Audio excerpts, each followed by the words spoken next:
자, 우리 옆 사람 보면서 인사 나누겠습니다. 예수님은 당신을 위해 오셨습니다라고요. 시작. 예수님은 당신을 위해 오셨습니다. 또 이렇게 고백하겠습니다. 우리 찬양대 시간 있으면 다시 한번 앵콜 한번 하고 싶었는데 너무 가사가 너무 좋았습니다. 우리가 하나님을 기뻐하는 것이 우리의 힘이기 때문에 여러분 그러한 고백을 해보겠습니다. 제가 한번 여쭤보겠습니다. 여러분 하나님을 기뻐하는 것을 여러분의 힘으로 삼으십니까?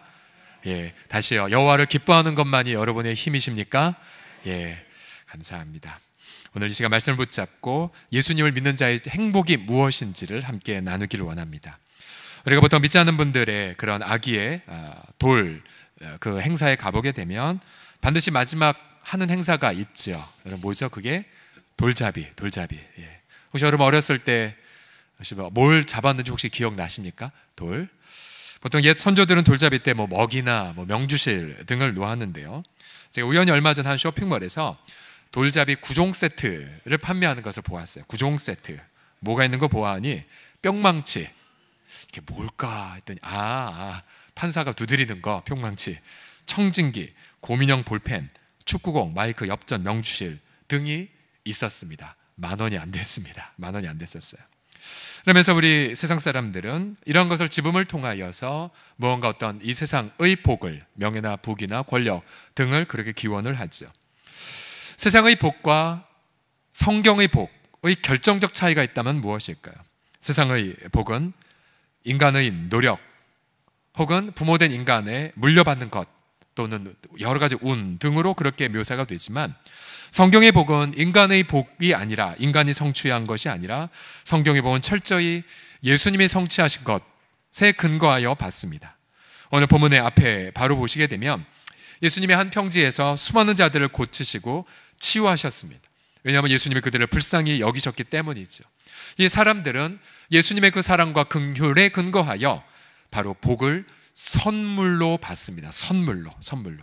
사람들은 값없이 선물로 받고요.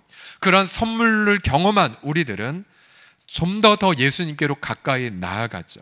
오늘 본문에 많은 이들이 그러한 고침과 치유를 받고 나서 예수님께로 가까이 나아오자 우리 주님은 20절부터 진정 예수님을 믿는 인생의 진정한 행복이 무엇인지를 이렇게 밝히십니다. 20절 보시게 되면 예수께서 눈을 들어 제자들을 보시고 이르시되 너희 가난한 자는 복이 있나니 하나님의 나라가 너희 것이며 지금 줄인 자는 복이 있나니 너희가 배부름을 얻을 것이며 지금 우는 자는 복이 있나니 너희가 웃을 것이며 라고 말씀하셨습니다. 여러분 보세요. 어떻게 가난한 것이, 어떻게 굶주림이, 또 어떻게 눈물이 복이 될 수 있단 말입니까? 예수님은 분명히 자신을 따르는 제자들에게 말씀하셨어요. 너희 가난한 자들은, 너희 굶주린 자들은, 너희 우는 자들은 복이 있다고. 가난해도 굶주려도 눈물 흘려도 복이 있다라고 주님은 말씀하고 계십니다. 여러분 저와 여러분 모두도 우리는 예수 그리스도를 따르기 위하여 이 아침에 모였지요. 그렇다면은 예수를 믿는 자들 진정한 행복, 그 과연 무엇이겠습니까? 예수님을 믿는 자들의 행복은 첫 번째 성경을 보게 되면 이렇게 말합니다. 시련 속에서도 하나님 나라를 누리는 행복이라고 말합니다. 같이 한번 따라하겠습니다. 시련 속에서도 시작. 시련 속에서도 하나님 나라를 누리는 행복입니다. 20절 하반절을 다시 보시면 너희 가난한 자는 복이 있나니 하나님의 나라가 너희 것임이라 라고 말하고 있습니다. 여러분 가난, 굶주림, 눈물 그 자체는 복은 아니에요. 복은 고통이죠. 그러나 가난, 눈물, 굶주림으로 인해 예수님께로 나아왔다면 여러분 그것은 복이 됩니다. 복이 돼요. 또한 가난, 눈물, 굶주림으로 인하여 그가 하나님의 나라를 누리고 있다면 여러분 그것보다 더한 복은 없는 거죠. 몇 년 전에 제가 어느 한 가정을 신방하였을 때에 그분이 어떻게 해서 예수 그리스도를 믿었는지 간증을 하셨어요. 바로 사업의 처절한 실패를 통하여 예수님을 인격적으로 만났다라는 고백을 하셨어요. 그러면서 그분은 제게 단 한 문장의 간결한 문장으로 이렇게 자신의 삶을 요약했습니다. 목사님, 실패가 축복이었습니다. 실패가 축복이었습니다. 라고 말씀을 하셨어요. 여러분 이 땅의 시련이 바로 우리 가운데 복이 되려면 절대적으로 필요한 요소가 바로 하나님의 나라를 누리고 있느냐의 여부이죠. 우리 하나님의 나라, 하나님의 나라라는 이 개념은 무엇이냐면 바로 하나님이 통치하시는 것을 뜻하죠. 하나님의 통치하시는 것. 예수님은 분명히 자신의 메시지의 첫 번째를 이렇게 시작하셨죠. 회개하라, 하나님의 나라가 가까이 왔느니라. 회개하라, 하나님 나라가 가까이 왔느니라. 예수님은 십자가를 지시면서도 하나님의 나라를 언급하셨죠. 예수님의 가장 큰 갈망은 바로 하나님의 나라를 우리들에게 선물로 주시는 것입니다. 하나님의 나라와 세상의 나라가의 차이가 있죠. 요한일서 2장 16절에 따르면 세상의 나라는 이렇게 세 가지로 이루어져 있습니다. 요한일서 2장 16절 같이 읽겠습니다. 시작. 육신의 정욕과 안목의 정욕과 이생의 자랑. 여러분, 세상살이가 고된 이유가 무엇이겠습니까? 바로 사람들이, 또 우리들도 탐욕으로 살아가고 정욕으로 살아가고 자기 자랑으로 살아가는 것 때문이 아닙니까? 왜 연말 국회가 제정신 차리지 않고 그렇게 당리당략에만 휘말려 있습니까? 전부 다 탐욕, 정욕, 자기 자랑이 붙들려 있는 교만한 행태 때문이 아니겠습니까? 아무리 인간의 제도가 좋다 할지라도, 행복지수가 높은 나라라 할지라도 탐욕, 정욕, 자기 자랑, 이 세상 나라에서 벗어날 수가 없기에 선진국으로 갈수록 우울증, 그래서 자살하는 사람들의 비율이 높은 이유가 여기 있지 않습니까? 근데 정반대로 예수님은 하나님의 나라를 선물로 주시기 위하여 이 땅에 겸손하게 말구유로 오셨고요. 또한 그분은 이 세상의 모든 죄를 대신 짊어지시고 죽으시고 다시 사셨습니다. 우리가 전심으로 회개하고 예수님께로 돌아갈 때에 예수님 우리 가운데 하나님의 나라를 경험하게 해주시죠. 로마서 14장 17절을 다 같이 읽어봅시다. 시작. 하나님의 나라는 먹는 것과 마시는 것이 아니요 오직 성령 안에 있는 의와 평강과 희락이라. 아멘, 아멘. 자, 우리가 어느 곳에 있든지 예수님이 부어주시는 성령 안에만 들어가 있다면 우리는 하나님이 부어주시는 하나님 나라의 세 가지를 경험합니다. 바로 의, 평강, 희락, 기쁨을 경험하게 됐죠. 여러분, 이 세상에 아무리 불의가 가득해도 예수 그리스도 안에서 우리는 의를 경험해요. 의. 하나님과의 관계의 화목을 경험하고 인간과의 관계에서도 화목을 경험하죠. 또한 재앙과 시련을 아무리 많이 겪는다 할지라도 우리는 예수 안에서 평강을 경험합니다. 또한 아무런 뉴스가 아무리 안팎에 가득해도 우리는 성령이 부어주시는 기쁨과 소망을 누리게 되죠. 저는 이 은혜가 오늘도 하나님 나라를 갈망하며 모인 진정한 가난한 여러분들과 저희들의 삶 속에 바로 의와 평강과 기쁨이 성령을 통하여 우리의 심령에 가득히 넘쳐나기를 예수님의 이름으로 선포합니다. 옆 사람 보시면서 의와 평강과 희락이 당신에게 넘칠 것입니다 합시다. 시작. 의와 평강과 희락이 당신에게 넘칠 것입니다. 아멘. 이게 바로 하나님의 바로 나라입니다. 이것이 하나님의 나라예요. 지난 수요일 밤에 우리 교회 협력 선교사이신데요, 인도네시아 수마트라 섬에서 사역하시는 정규진 선교사와 잠시 교제를 나누었습니다. 현재 정규진 선교사는 여전히 파송교회가 없습니다. 파송교회 리더십이 바뀌면서 약 5년여 전에 선교 지원이 끊어진 지 오래입니다. 또한 3년 전에는 아들 예일군이 급성 림프종 백혈병으로 7개월간 투병하다가 18살의 나이에 소천하게 됐죠.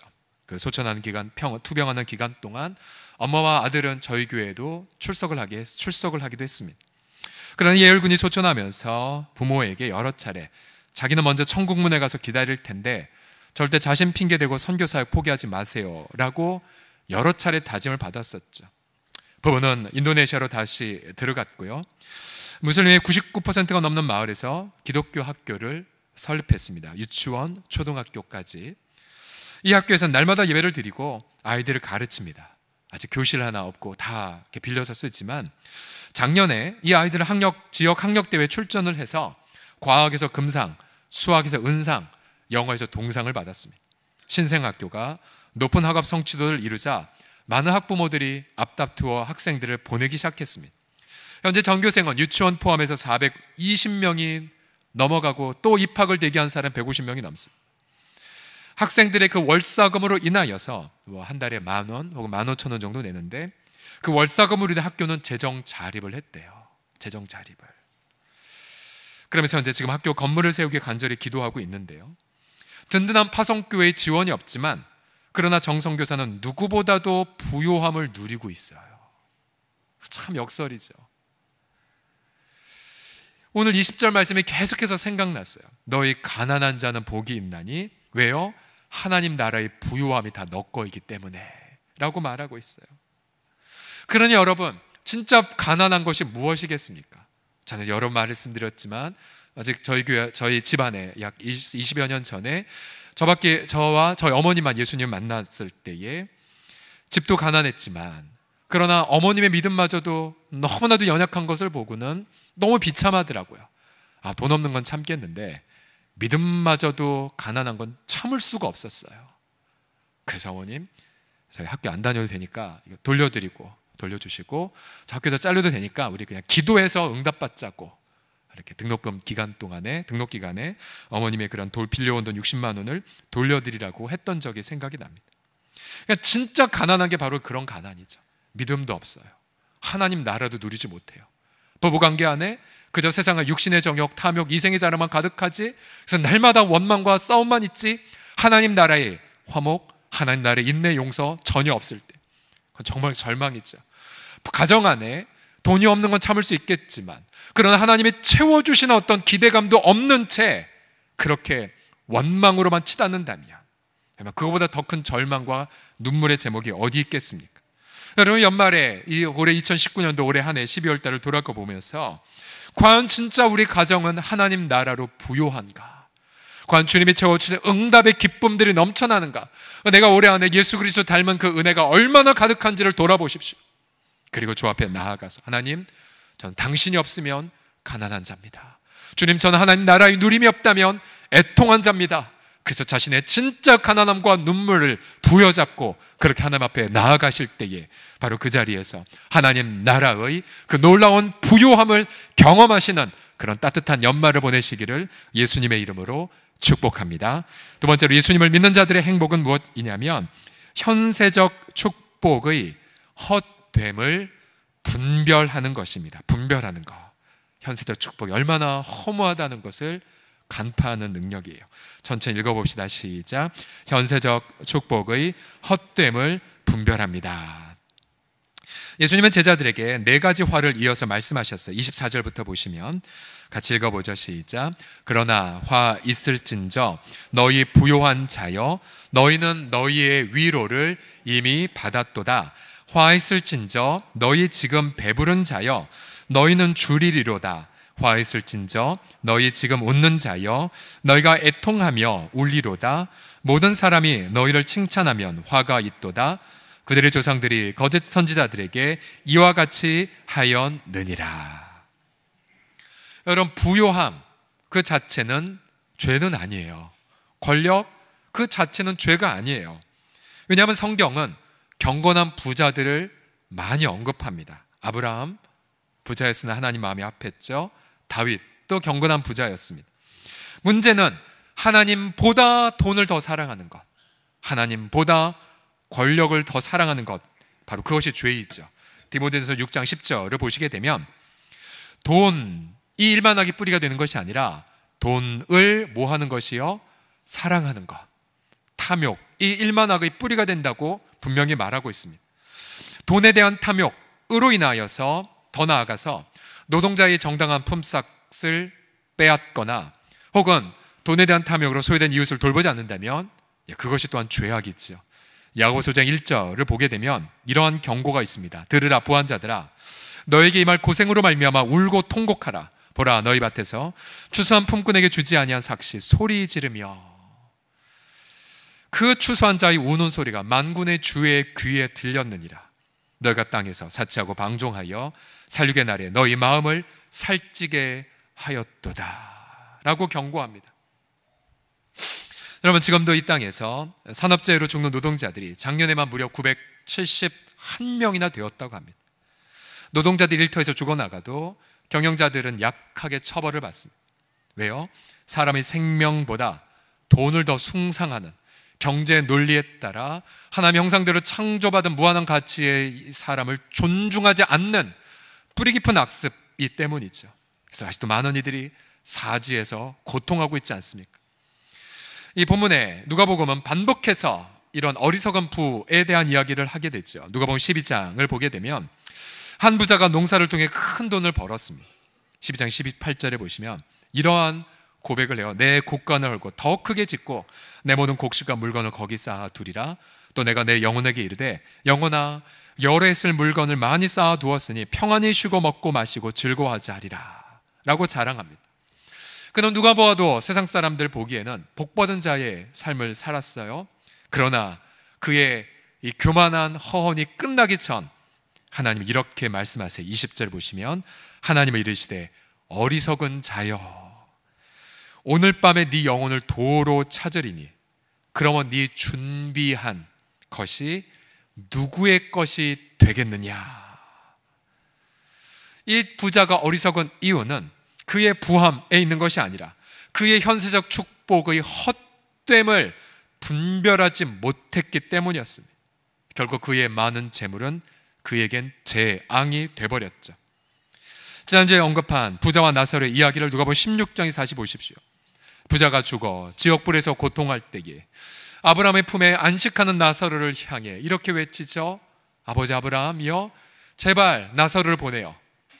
정말 이 불꽃 가운데 고통하는 제 혀에 물 한 방울만 떨어뜨려 달라고 애원합니다. 그때 아브라함이 이렇게 말하죠. 예, 너는 살았을 때에 좋은 것을 받았고 나사로는 고난을 받았으니 이것을 기억하라. 이제 그는 여기서 위로를 받고 너는 괴로움을 받느니라 라고 말합니다.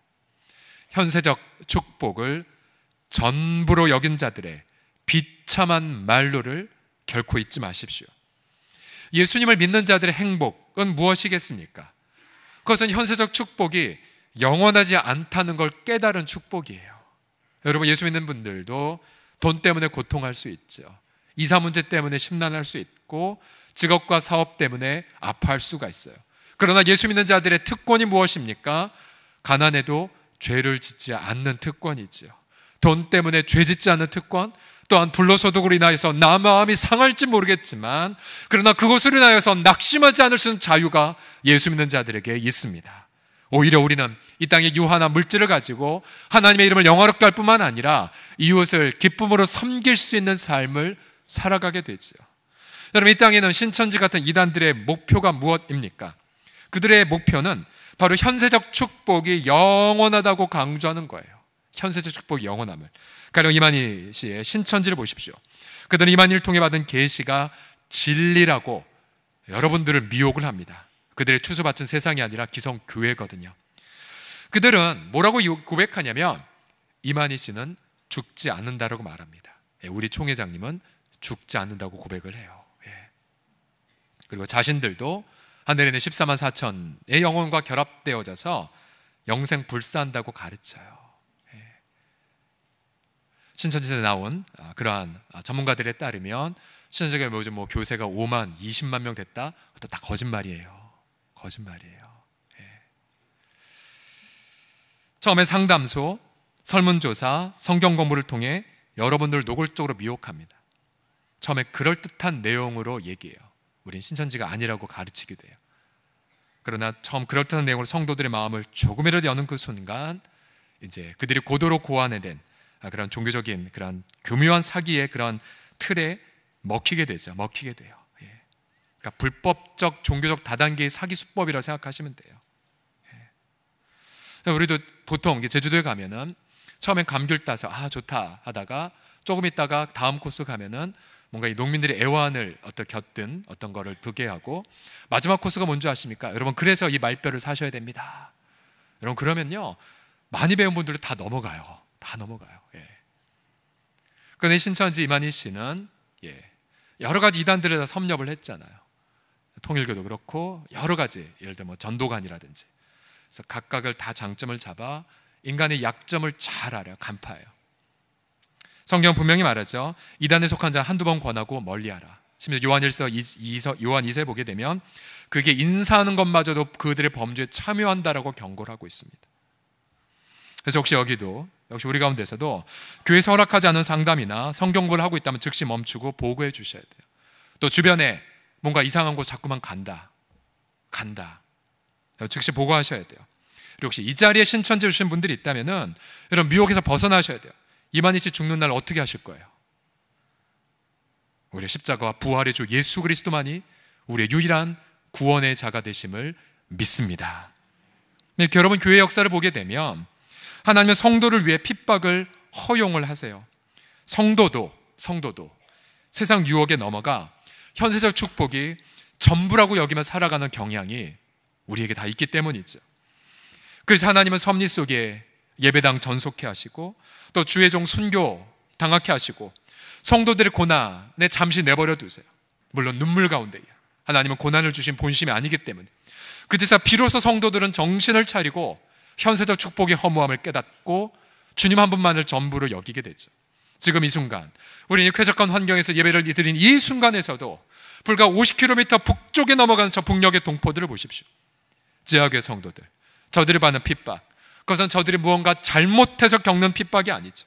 바로 남한교회 성도들, 제발 정신 차리라고 주신 하나님의 경고의 메시지가 아니겠습니까? 그러하기에 여러분, 우리 물리적인 핍박과 어떤 환난을 겪기 전에 나마다 주님 앞에 나아가서 울어야 돼요. 주님, 당신이 없다면 나는 가난한 자입니다라고. 주님, 당신이 없다면 나는 얼마나 타락한 매 극을 달하는지 모른다라고 고백하셔야 돼요. 내 속에 인격 속에 얼마나 내가 그렇게 부족한 자고 사랑이 없는 자고 이기적인 자고 교만한 자인지를 깨닫고 날마다 마음을 찢는 노력을 하지 않는다면 저와 여러분도 현세적 축복이 전부 마냥 여기며 미혹당할 것입니다. 반대로 우리가 날마다 하나님 앞에 나아가 나의 가난함, 나의 애통함, 그리고 나의 굶주림을 호소하는 그분의 심령 속에는 아무리 고통 어린 현장에도 불구하고 다윗의 이 시편 4편 7절의 고백을 하게 되죠. 4편 7절 함께 읽겠습니다. 시작. 주께서 내 마음에 두신 기쁨은 그들의 곡식과 새 포도주가 풍성할 때보다 더하니이다. 아멘, 아멘. 기쁨이 차오름을 견딜 수가 없어요. 기쁨이 차올라요. 여러분 올 한 해 동안 비록 연초보다 연말 아마 주름살도 더 늘었겠고, 그죠? 기미도 더 꼈겠고, 허리는 더 아플 수도 있지만, 그러나 우리가 날마다 나의 가난함과 애통함을 고백했다면 연말에 분명한 표시 하나가 있습니다. 그것은 지난 1월보다 12월 달에 기쁨이 더 증진이 되었다는 사실이에요. 평강을 더 누린다는 사실이죠. 그리고 위로가 우리 마음속에 더 넘쳐나게 됩니다.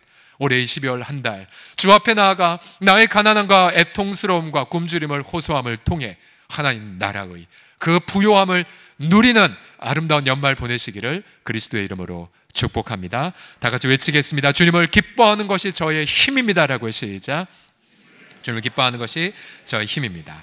아멘. 마지막 예수님을 믿는 자들의 행복은 무엇이냐면 영원한 하늘의 상입니다. 영원한 하늘의 상. 22, 23절 보시면 인자, 예수님이 자신을 보통 인자, 사람의 아들로 표현하셨는데, 인자로 말미암아 사람들이 너희를 미워하며 멀리하고 욕하고 너희 이름을 악하다 하여 버릴 때에는 너에게 복이 있도다. 그날에 기뻐하고 뛰놀라. 하늘에서 너희 상이 큼이라. 그들의 조상들이 선지자들에게 이와 같이 하였느니라. 여러분 여기 보시게 되면 하늘의 상이 어떠하다고요? 크다라고 말하고 있어요. 크다. 누가 그 큼을 경험합니까? 바로 예수님으로 인하여 고생하는 분들, 핍박받는 분들, 예수님의 기뻐하는 삶을 살기 위하여 손해보는 분들, 복음 전도를 위하여 추방을 당하고 욕을 먹는 분들, 이 성도에게 큰 상이 있다라고 말씀하고 계세요. 주님이 이 땅에 다시 오시는 날, 바로 주님으로 인하여 핍박을 받는 분들이 받는 상은 이 땅의 상과 비교할 수가 없죠. 그 하늘의 영원한 상, 그 상은 저 하늘의 별들처럼 영원히 빛나지요. 주님과 함께 이 세상을 통치하지요. 그리고 무엇보다 예수 그리스도의 얼굴과 영원히 마주대하며 기쁨의 교제 속에 들어갑니다. 사실 이 땅의 눈물과 가난은 영원할 것 같이 보여도, 그러나 우리가 받을 그 상의 크기와 영원성을 생각한다면 이 땅의 시련은 아무것도 아닙니다. 아무것도 아니에요. 저는 많이 고생하며 천국 가신 우리 아버님의 묘비에 고린도서 4장 17절의 말씀을 새겨놓았어요. 굉장히 많은 고통을 겪으셨지만 이 고백이죠. 우리가 잠시 받는 환난에 경한 것이. 여러분, 어떻게 환난이 경하다 가벼울 수가 있겠습니까? 영원할 것 같고 감당할 수 없는 것처럼 보이잖아요. 그런데 환난이 잠깐처럼 또 가벼운 것처럼 느껴지는 이유가 무엇이냐면 그 다음 표현에 우리가 받을 영광이 지극히 크고 영원한 무게를 갖고 있기 때문입니다. 믿으십니까? 그 영원한 영광을 묵상할수록 내가 겪는 시련은 작게 보이고요, 그리고 짧게 지나가던 것처럼 보이게 되죠. 만약 내가 하나님 그 나라를 위해 내 인생에 단 한 번도 손해를 본 적이 없다, 여러분, 그분은 가짜일 수 있습니다. 왜냐하면 디모데후서 3장 12절에 보시면 무릇 그리스도 예수 안에서 경건하게 살고자 하는 자는 무엇을 받는다고요? 박해를 받는다고 말하기 때문에 그래요. 박해를. 하나님 나라의 가치를 이루기 위하여 시간을, 그리고 노력을, 때로는 선한 노력에 그렇게 고통을 받는, 그리고 오늘 성서주리에서 잠시 강시웅 장님 나오셔서 성서주리에 대한 그러한 소리를 얘기하겠지만 76세, 이제 77세가 되시는 저 어르신이 한국교회 다니며 성경 한 달에 한 권 팔아달라고, 기부해달라고 하면 냉대도 받고, 막 무시도 당하고, 굉장히 많은 고생을 하셨어요. 여러분, 우리가 정말 우리 하나님 앞에서 악한 자를 품기에 기도의 눈물을 흘려보신 적이 있습니까? 또한 정죄와 심판의 본능을 거부하고 용서와 사랑이라는 피눈물을 여러분 결정하신 적이 있으십니까? 또한 이웃을 위해 나의 옥합을 깨트리는 기쁨도 여러분 한번 맛보셔 보셨습니까? 오늘 이른 예배 때 최경 이옥신 선교사 예배 드리고 이제 연해주 기도 모임 차례 출발을 하셨는데요, 다 인생의 말년에 쾌적하게 편안하게 손주재롱 보고 사는 삶을 내려놓고 차디찬 시베리아에 농사지러 가는 그 손해보는 삶, 어리석은 삶이지요. 그러나 그 어리석은 삶이 어리석지 않은 이유는 바로 저분들의 영원한 영광을 바라보기 때문에 전 이렇게 생각해요. 정말 지혜로운 분들이다. 너무나도 지혜로운 분들이라고 생각되지 않습니까? 지난 11월 20일 터키 디야르바크르에서 김준욱 평신도 전문인 선교사가 순교를 당했습니다. 강도에 의하여, 칼에 의하여 살해를 당했죠. 현재 기독교 지도자들은 그 수법을 봐 단순 강도가 아니라 이슬람 조직에 의한 계획적 공격임이 분명하고 배후를 반드시 밝히고 것을 촉구했죠. 이분은 그동안 난민들을 돕고 복음을 전하고 있었습니다.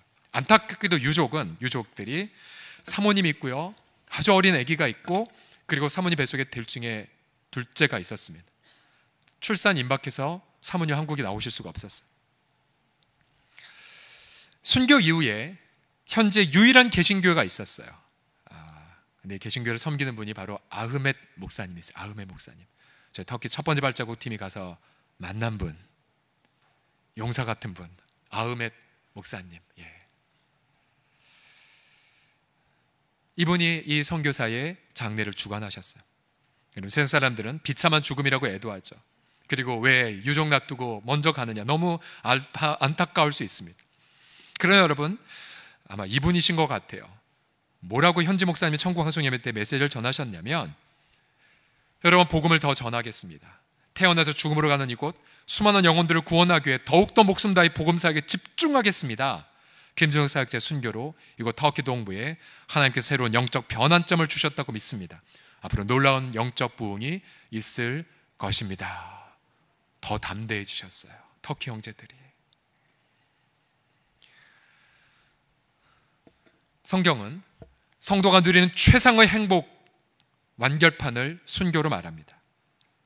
예수님이 나를 위해 죽으셨기에 내가 그를 위해 죽는다면 여러분, 그보다 더한 영광이 어디에 있겠습니까? 여러분, 우리가 언젠가는 질병이나 사고 등으로 언젠간 죽어요. 언젠가는 주님이 우리 생전에 오시지 않는다면 언젠간 죽어요. 그럼 여러분, 그 죽음의 마지막 순간을 병상이 아니라 사고나 다른 것이 아니라 그 마지막 죽음의 순간을 복음을 증거하는 현장 속에 바친다면 그보다 더한 값진 인생이 어디에 있습니까?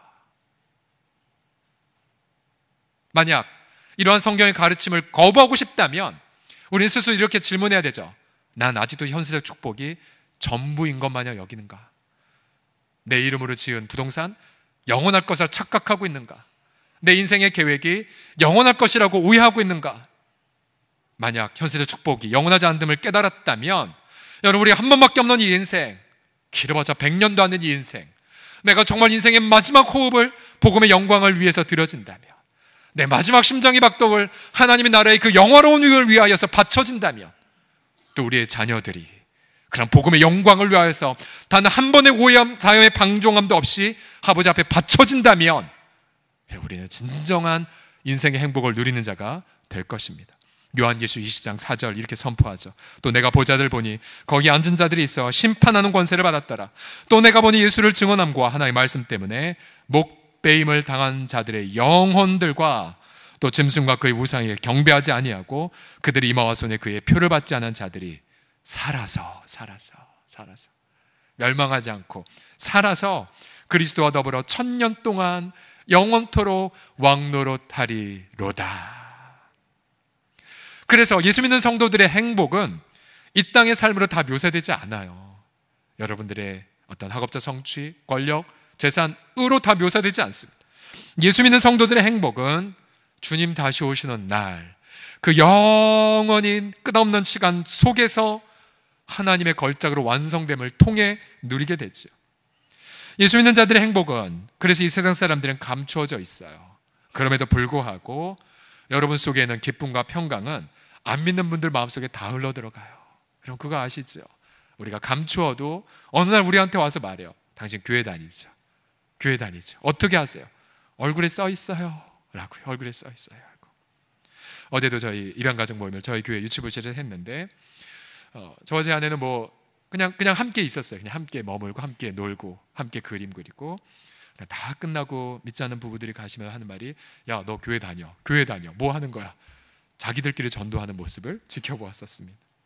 여러분, 교회는 하나님의 나라를 위하여 이 땅에 세워졌지요. 우리의 가장 큰 행복과 가치는 우리 가정 안에, 일터 안에, 이 지역 사회 안에 하나님의 놀라운 그 가치가 열매를 맺는 것. 여러분, 이 가치를 위하여 올해 연말을 잘 결산하시고 이 하나님 나라의 가치를 위하여 2020년을 설계하시는 지혜로운 성도들이 되시기를 그리스도의 이름으로 간절히 축복합니다. 우리 기도합시다.